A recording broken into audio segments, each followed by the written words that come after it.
It's that time of the month, guys. Stranger Things time!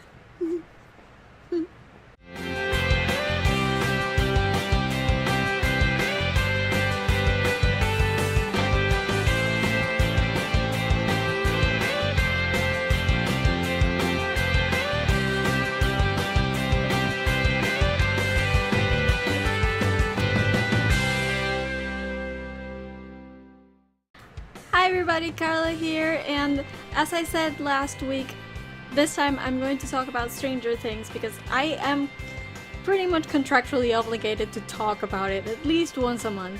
And to top things off, filming for season 3 started just this Monday, and the cast spent like the entire weekend posting really pretty happy pictures of them together all over again. It's like the boys are back in town, guys. The gang is all back together, and that makes me so happy. Because I love this show so much. I mean, you guys know this, right? But I love this show so much, and the hiatus has been so hard. The first time around, I didn't get the full impact of the hiatus because I watched season 1 really freaking late, like 4 or 5 months late. So by the time I got to it, they were already filming season 2, and I only had to wait like, I don't know, 10 months. So it was, I mean, it was still excruciating, but it was less than people who had seen the actual season in July. So I didn't get the full impact of the hiatus, but no, I'm getting it, and I'm really feeling the withdrawal here. Like, I'm if you guys have seen how many fanfics I've written in just since October, it's, what is it, like 27? It's ridiculous. I am a ridiculous person, but this show, I need it in my life, and I'm so glad that they're back to filming and just back together, and just knowing that stuff is happening, it makes me so happy and so excited. So of course I'm going to talk about Stranger Things and the last few bits of information about the season that we've gotten. Of course they're going to be pretty secretive, but you know, the Duffers and Sean Levy, they're relatively nice. They don't tell us much, but they give us little bits of information here and there, and this is no exception. I've already talked about some of the information that came out in a previous video, so if you haven't watched that, check that out. I talked about Maya Hogg and Priya Ferguson and what little bit we got back then, Since then, there have been a few events that have happened. Like, for example, there was a Stranger Things panel at Paley Fest in March, which I finally got around to watching like 2 days ago. I don't know why I put it off, probably because Finn wasn't there, and I usually, like, if Finn is there, I tend to watch things faster because I have a website dedicated to him, so, you know, in those cases, I usually watch things pretty fast, but I kept putting this one off because Finn wasn't there, but the rest of the cast were. And of course, in the red carpet, we got a little bit more information, and they didn't really reveal much of anything in the actual panel, but it's just fun. It's so much fun to see them all together.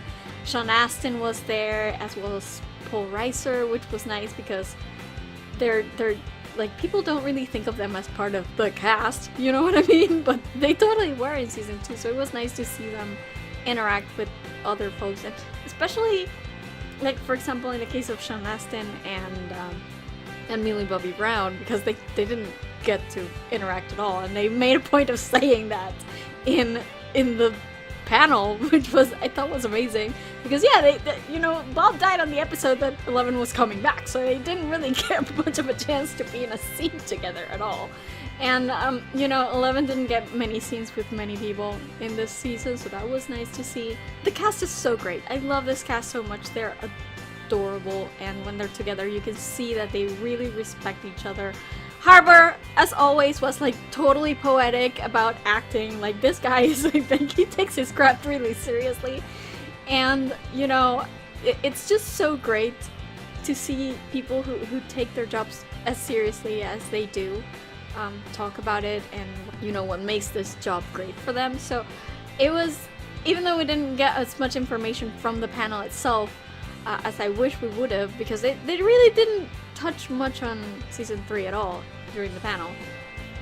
It was great to see them interacting with each other, and with the moderator, who is just happens to be Will Wheaton, who is also an 80s you know, staple, which I love. So yeah, it was great to see that, and I just really loved it. But we did get, from the red carpet interviews, we did get a few new tidbits, and also, as I said last week, we finally got more casting announcements. I think there's still one character that we haven't heard from, because last time I talked about these characters, there were 3. It was the mayor, the journalist, and a sweet old lady of some kind. And we got 2 of those, but no sweet old lady. So I'm wondering if we still have some casting announcements to go, or if they just cut her out of the season for some reason.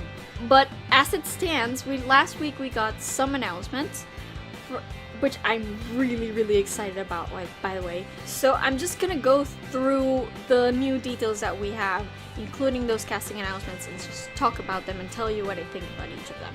So one thing that the Duffers said before is that they are starting with a clean slate for season 3, which makes a lot of sense, because season 2, for the most part, ended really well. You know, there were no huge cliffhangers. Everybody was happy, there was a snowball, and it was all cute and sweet, and, you know, yeah, Joyce was grieving over Bob and stuff, but for the most part, nothing was left hanging except for that one shot of the mind flayer at the end. But for the most part, everything wrapped up really nicely. So what they're saying is that for season 3, they're basically starting from scratch, in a sense, which is good, but I'm not entirely sure what they mean by that, because I would assume that they're going to bring back the mind flayer, because that was sort of the only cliffhanger we got. But at the same time, they've done that before. Like, they left the whole Brenner thing hanging, and they didn't come back to it for season 2. So now I'm wondering if maybe they will bring Brenner back for season 3 and maybe push the mind flayer a little bit away for the moment, because I don't remember in which interview it was exactly, but I think they mentioned that they're going to be dealing with new upside down threats. So that kind of tells me that they're not going directly back to the mind flayer, even though the mind flayer is still, I would guess, sort of controlling the upside down. Like, it is the brain of the upside down, but maybe we'll see some other creatures from the upside down this time around, which I think would be really interesting, because yeah, it's not just 2 types of creatures living in there, there must be more, right? It's a whole separate dimension, so why not show us something different, I guess. That would be interesting. But I mean, if they bring back the mind flayer, I wouldn't be mad. I think it's interesting that it now knows that 11 exists and that she can push it back and maybe destroy it. So I think it's interesting if you think about it as a kind of big bad in the background, maybe. But I would like to see some new creatures and some new stuff from the Upside Down, because I don't want it to just be the same thing. It's interesting because in the panel at Paley Fest, there was a theater student, or a media student, I guess, who mentioned in the questions to the panel that she took a class that was about Stranger Things, basically. And David Harbour was like, oh, so you can tell us what the Upside Down is then. And I find it interesting that even they don't know what the Upside Down is. And precisely because of that, I would like to see more of it. It's not just, oh yeah, the Upside Down is this dimension that's controlled by the Mind Flayer, and that's it. No, I want to see what else is out there, and I think it's a good thing that they're sort of starting fresh, if that is what they mean. That's what I hope they mean, at least. Also, Shawn Levy finally confirmed that Season 3 will take place in the summer of 1985, which, on the one hand, makes me kind of sad, because that means that we won't get to see Eleven's first day of school, as I was hoping we would. It's going to start before. On the other hand, as a writer, I think it's a really smart play, because the Duffers have been really good at keeping the timeline true to the real thing. Like, if, in case you haven't noticed this, and I have because I'm a nerd that thinks about that kind of stuff all the time, if you go back to Season 1 and Season 2, and you look at the dates, they actually match up with what happens in the show. Like, if, for example, Season 2, which is the one that I have thought about the most, Season 2 starts on October 30th, right? The day before Halloween. And if you look it up, it actually is Halloween. And if you keep going past that, like I believe the 30th was a Tuesday, and then Halloween the 31st was a Wednesday, I think. Don't quote me on this, but I checked it out and it worked. And you can see, like, the next day they go to school, and then the next day they go to school, and then on the last day Mike, like, spends like 2 whole days at Will's place, and, you know, Nancy and Jonathan go off on their own for like 2 days. So if you look at it with the numbers, it actually is the weekend. Like, that day in 1984, it happened to be the weekend. So the Duffers are actually really good at keeping the timeline true to reality, to what it was. If they set season 3 in the summer, that's one less thing they have to worry about, because they don't have school. I mean, they still have, you know, days to match up, but the kids don't have school, so it's like, it gives them a little bit more freedom of what they can do and how long it can take, and maybe it might be a bit more realistic, because I swear to God, that night between Sunday and Monday, which is the night that Elle comes back, and, you know, the night that Bob dies, like, everything happens in that night. It's like, if you look at it, it starts in episode 6 of season 2, and it runs until episode 9, so it's like 3 whole episodes just in that night. So it's like the longest night you will ever find on the show. And if they do that in the summer, you have less to worry about, because you don't have to keep track of when the kids have to go to school. There's not as much of a rush as, you know, it's a school night, you have to go back home. That night in season 2, the long one, I kept thinking to myself, are they never going to go back to school? Because it's the night from Sunday to Monday. So technically speaking, you know, Elle comes back, they close the gate, everybody just sort of, I guess, nods off at Joyce's, but then they all have to go to school in the morning. And you just keep thinking, how? You know what I mean? Like, I wrote an entire fanfic about this. You just keep thinking, how are they going to do that? Like, what are they going to tell Karen and their parents, since they spent the entire weekend out of their houses? Like, it makes you think that, and I don't think it's as complicated about the timeline if they set it in the summer. They don't have to worry about school. Things that made me kind of iffy about it is that, I mean, we won't get to see Mr. Clark, probably, because they won't have school. But then again, if they had moved it all the way to September with going to high school and everything, we probably wouldn't have seen Mr. Clark anyway. So yeah, I don't know, I think it's, I will miss that aspect of them being in school a little bit, but I think it's a smarter idea as a writer, personally. Like, I would probably go that way as well. Something that is good, though, about them setting it in the summer is that summer 1985 was such a great summer for movies. Like, remember how I was totally freaking out about them possibly not even mentioning Back to the Future and how that could not possibly be, and I would be super pissed if they did that?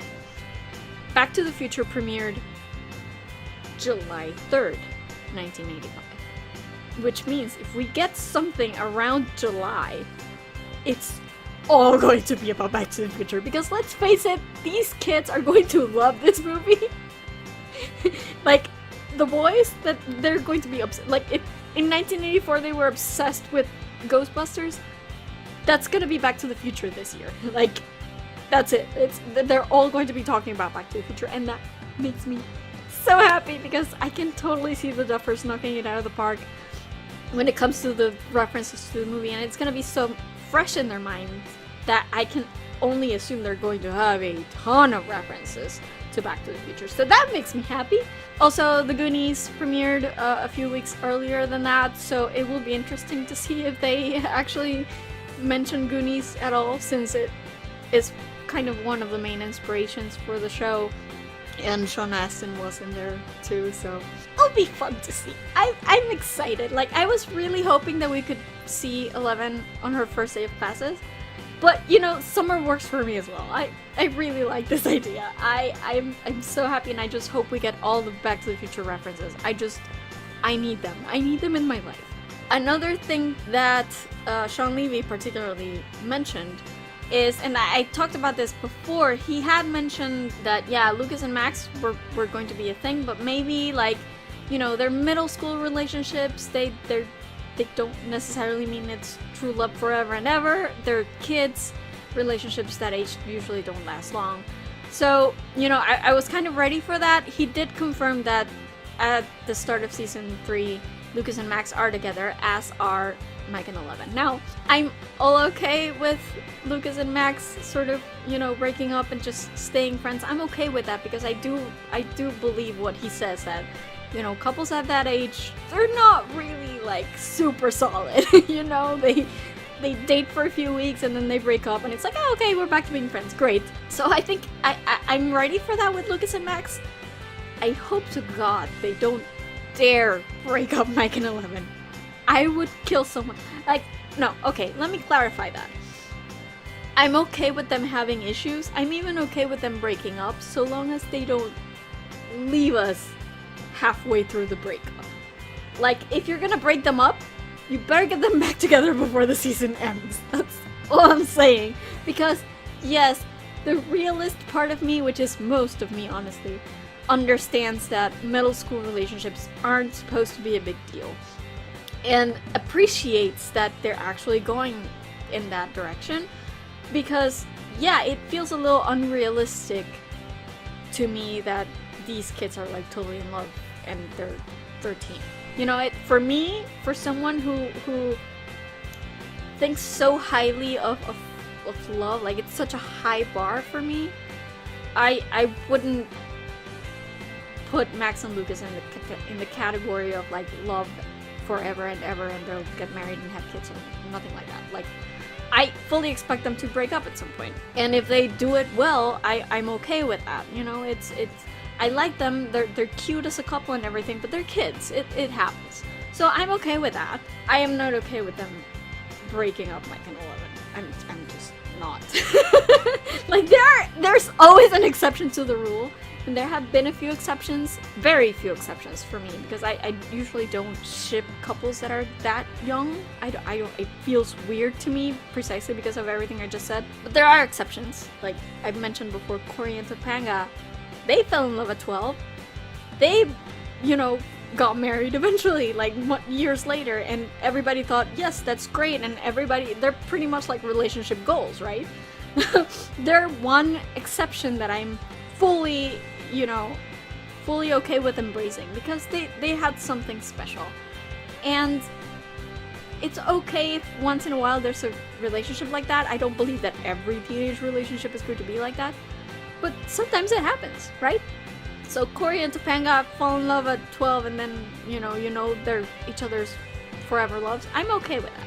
Mike and 11 might be a second exception to the rule. So I really feel that after everything they've been together, they really have something deeper, you know, than Lucas and Max. So if you tell me that both couples are going to survive and, you know, grow up together and get married and have kids, I would tell you that's unrealistic. But if it's just Mike and 11, I'm perfect. Like, I would love that. So I don't want them to break them up.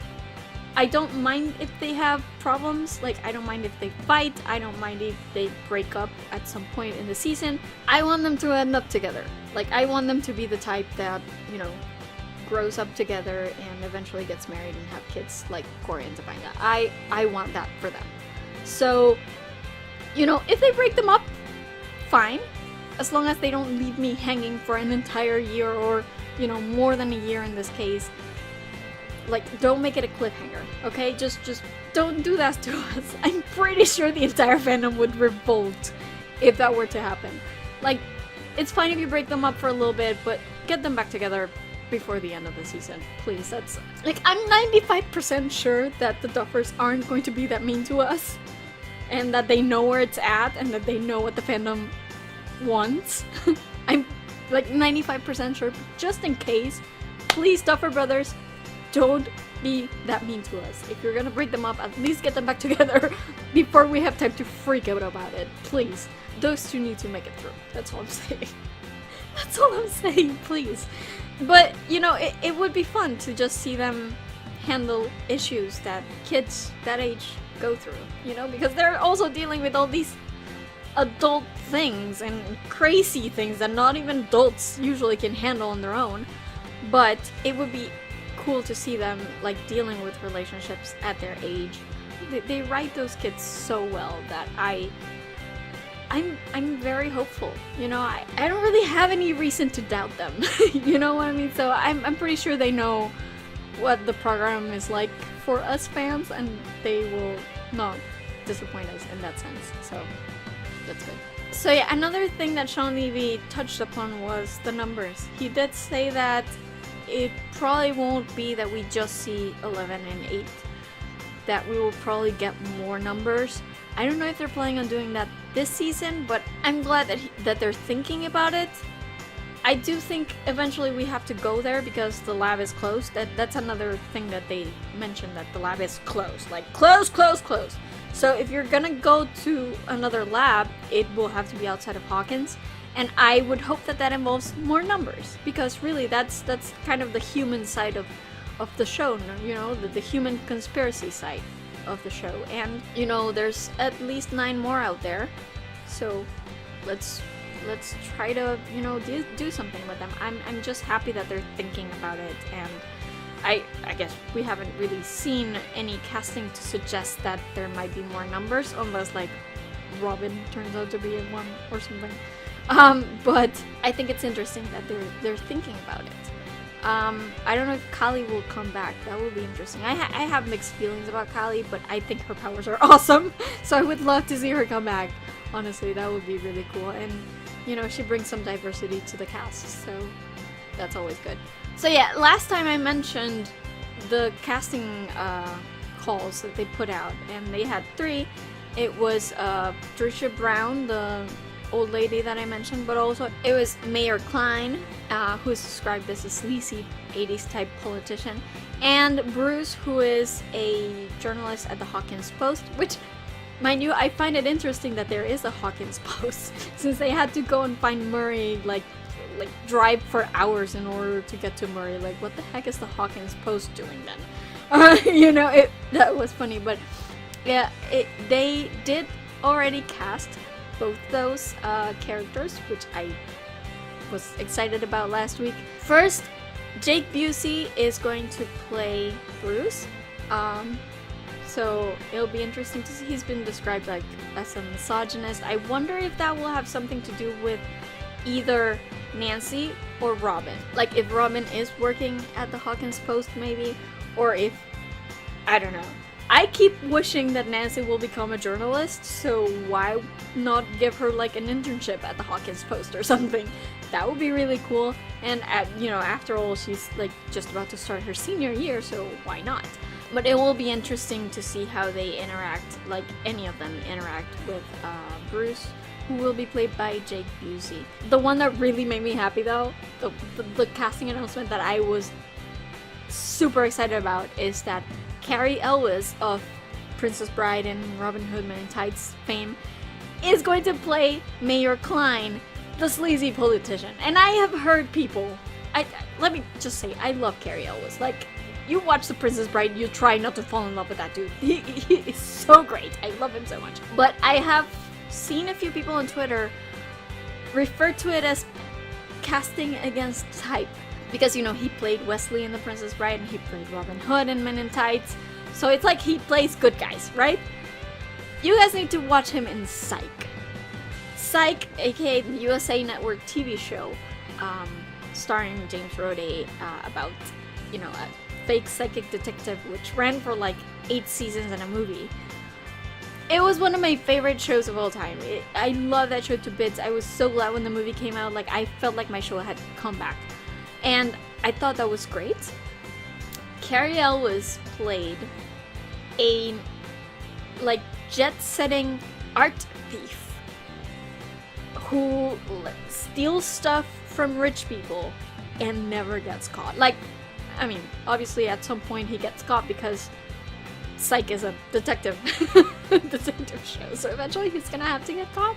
But he's just so cool, man. Like, even Sean Spencer, the lead in Psych, was like totally starstruck by him. he is so cool, and he is so slick and so smart in that role. Like, when people were saying that how could Cary Elwes play like a slick politician, my mind immediately went back to Psych. And I think he's perfect for the role. He's going to play the heck out of that mayor client role. He's going to be so great, and I'm so excited because I love Cary Elwes so much. He's such a great actor. And moreover, I think it's going to be super interesting because he's a mayor, right? The mayor of Hawkins. So he's technically Hopper's boss. You know, Hopper's the chief of police, so, you know, the mayor is his boss. So I think that interaction is going to be epic as it stands, and especially if the mayor is like sleazy enough that he's hiding stuff, like he's maybe trying to cover up the whole Hawkins lab thing. That would be interesting to see, since, you know, Hopper's hiding 11 and everything. I especially can't wait to see like what happens if 11 is actually revealed to everybody. I don't know if at this point, because it's still the summer, I don't know if at this point 11 will be revealed to everybody already, but it will be interesting to see if it happens like mid-season or something, how the relationship between the mayor and Hopper is affected by that. You know, by the fact that while the mayor is trying to cover everything up, maybe that Hopper is actually trying to bring this little girl out into the real world. It will be really interesting to see, and I can't wait. My only complaint about these casting announcements is that they're so white, like really, really white, and I was hoping for some more, you know, minority representation, but I'll take it. I mean, Cary Elwes made me happy, and I would never refuse him in anything. Like, everything he's in, he makes better, so I'm okay with that.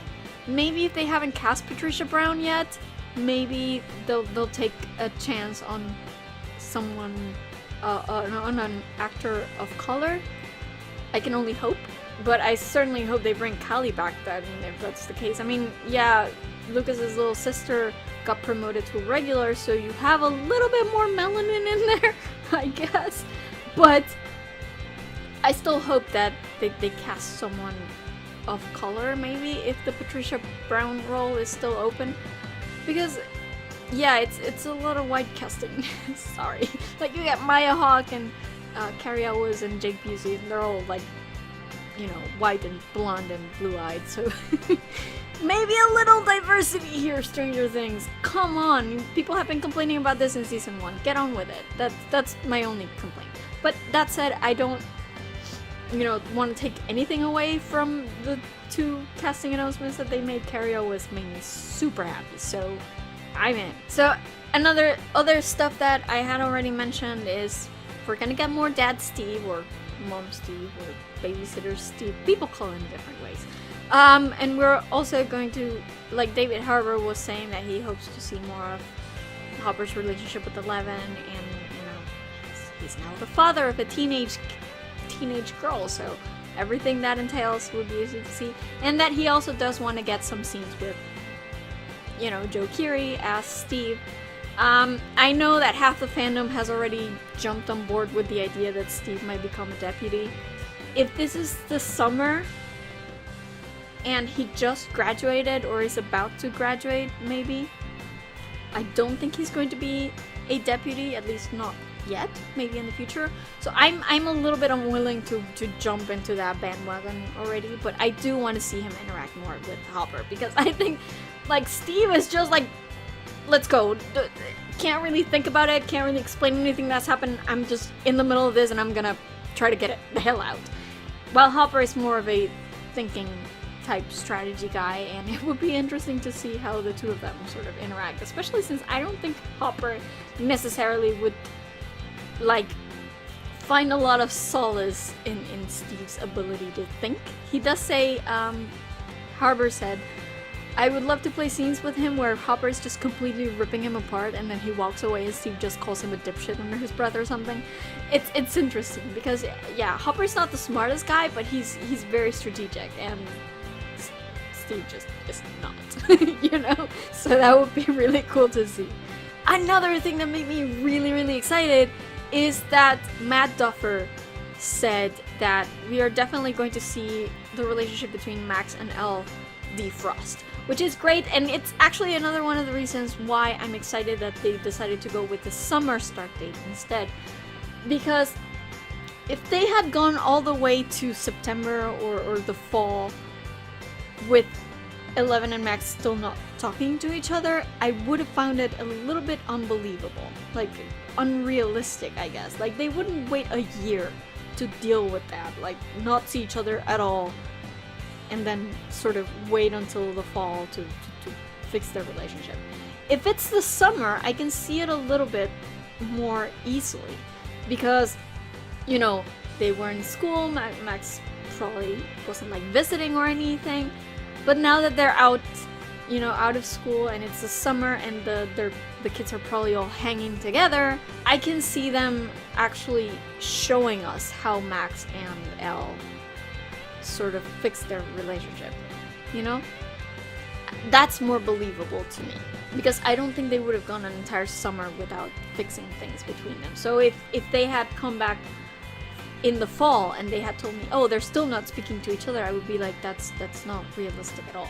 But in the summer I can see it because they probably just started hanging out together more, which I'm happy, you know, because I really did want them to deal with that in season 2 and they didn't. And I really want to see it. I want to see how they become friends. I want to see them interacting more than they did in season 2. That was one of the few things that made me a bit upset of the idea that they would start the season in the fall, because I thought, well, then we won't get to see them already fixing their friendship. We will probably just jump in and they'll already be friends, and I that kind of upset me a little bit because I want to see them actually become friends, and I think we will. And Matt Duffer actually sort of hinted at it, which is interesting, and I want to see them be best friends. I need Max and Elle to be BFFs forever. Like, those two girls need to be the best friends. That's all. Like, I need them to be best friends. Now, they also mentioned, I believe it was Matt Duffer who mentioned that they're going to sort of give Will a reprieve this season. Sean Levy also confirmed that. Like, yeah, it's not going to center around Will anymore. Like, they'll give him, poor kid, a break. I mean, he deserves it after everything that he's been through. But it's funny to me that Noah Schnapp is apparently not convinced. Like, he thinks that there's still, like, part of the Upside Down in Will somehow. Which, mind you, I'm okay with because I want Will to get superpowers. But maybe not get taken over by, you know, a foreign entity into his body or something. Like, just let the kid live. If you're gonna give him superpowers, make it unobtrusive superpowers for some reason. I'm okay with that. I really feel very strongly that Will deserves a break. That poor kid has been through so much. I do wonder what they're gonna do with him, though, like, this season. Because now they have more characters than they can probably juggle, and I don't want anybody to fall by the wayside like they did with Jonathan last season, for example. So, I don't know. I hope Will still gets something good to do. They did say that he's going to be dealing with stuff. Please take this as the chance to have him, you know, maybe realize and come to grips with his sexuality. Maybe he'll be 14. It's probably a good age, you know? Maybe you could at least hint at that a little bit more. I read somewhere in someone's fanfic at some point, it's like, I can't believe the Duffers aren't brave enough to just give Will a boyfriend. I'm on that camp too. Like, maybe have him discover his sexuality at that point. I think that would be interesting. And if that's what he's going through at the same time as they're dealing with monsters from another dimension, I'm good. At least he's not getting kidnapped or possessed. That's great. You know, I feel like that's the way they have to go. I don't know though. They say he'll be dealing with stuff, so maybe. I'm keeping my fingers crossed that that's it. I am curious about Billy though. I like I said last time, I don't want Billy to come back. I don't care about Billy. I think he's a jerk. I want him as far away as possible from my characters. I don't know if they'll bring him back just because it's Dacre Montgomery and he's hot and publicity, whatever. But if they bring him back, I do wonder what's going to happen to him, because Like, he's not gonna be hanging out with Steve. I'm sorry, he's not. He's not gonna be hanging out with his sister. I'm sorry, he's not. So, like, I do wonder. They hinted with him that he knows sort of his past and his future of his character. I don't know that they'll bring him back. I hope they don't. But, you know, if they do, maybe it will be something like Tommy from season 1. Like, he just came back for like two scenes and to say some one-liner to Steve and then he was out. I hope so. I hope they don't make him like a, you know, main character if he has nothing to do with the plot. So yeah, that was pretty much what we've gotten so far. I think if I forgot anything, if there are any tidbits that I didn't mention, let me know and I'll talk about them in a subsequent video. I mean, we're probably going to get more stuff since they're already filming nowadays, and somebody will let something slip. It always happens. But it's just, I'm really glad that the show is already filming again, even if it's been like 3 days since they started. It's so good to see all the cast back together. It's just so good to know that stuff is happening, because this hiatus has been freaking torture. I'm just telling you. So I'm really, really happy that Stranger Things is back-ish, I guess. And yeah, speculation ahoy! Let me know what you guys think of everything I said. If there are any other tidbits that I didn't mention, feel free to bring them up in a comment and we'll discuss, and I will of course bring them up again in another video. But yeah, I would love to discuss these things with you. What are you guys speculating that season 3 will, you know, be dealing with? What about Robin? What about Major Klein? What about Bruce? What is going to be their part in this whole thing? So yeah, feel free to do that in a comment. While you're at it, if you have any topics that you'd like me to talk about in the future, if it's anything geeky, be it from TV, books, movies, any sort of thing like that, if I know anything about it, if I have any knowledge about it, I will make sure to add it to my list of videos to make in the future, so drop them in a comment and we'll see how that goes. If you like this video, give me a thumbs up. If you like my stuff, please subscribe to my channel. I'm always happy to see people liking and watching and subscribing and sharing. It really does help me a lot, so please keep doing that, you guys. In the meantime, you can find me on social media, probably crying about Stranger Things and filming. On Twitter and Instagram at girlsareweird with underscores between the words, and on Tumblr at girlsareweird with hyphens between the words. You can find a Facebook page for this vlog at facebook.com/FreakingNarnia, and also you can always visit my main webpage at FreakingNarnia.com. All my videos are up there in case you missed any and want to catch up. It's all up there, so be sure to visit. Also remember that I have a Redbubble store where I make art based on my favorite quotes from my favorite fandoms, including Stranger Things. I actually have a lot of Stranger Things quotes in there. And then you can use that art to print on different types of merchandise, such as t-shirts, coffee cups, computer covers, all sorts of cool, neat stuff in there, so be sure to stop by and maybe purchase something if you're in the mood. It really does help me a lot. Also remember that you can find this vlog in podcast form. Just search for Talks from Freaking Narnia at Apple Podcasts and, you know, Stitcher and that kind of stuff. I have a few episodes in there already, like 20 or so. I'm still working on getting the rest of them done, but if a podcast suits your needs better, be sure to look it up and take a listen. And that's about it for me today. I will see you guys next Friday, probably with an Infinity War review from all the way in Freaking Narnia. Bye guys! If you guys have seen how many fanfics I've written, and the last few bits of... There have been a few... I kept putting this one up. It was the mayor...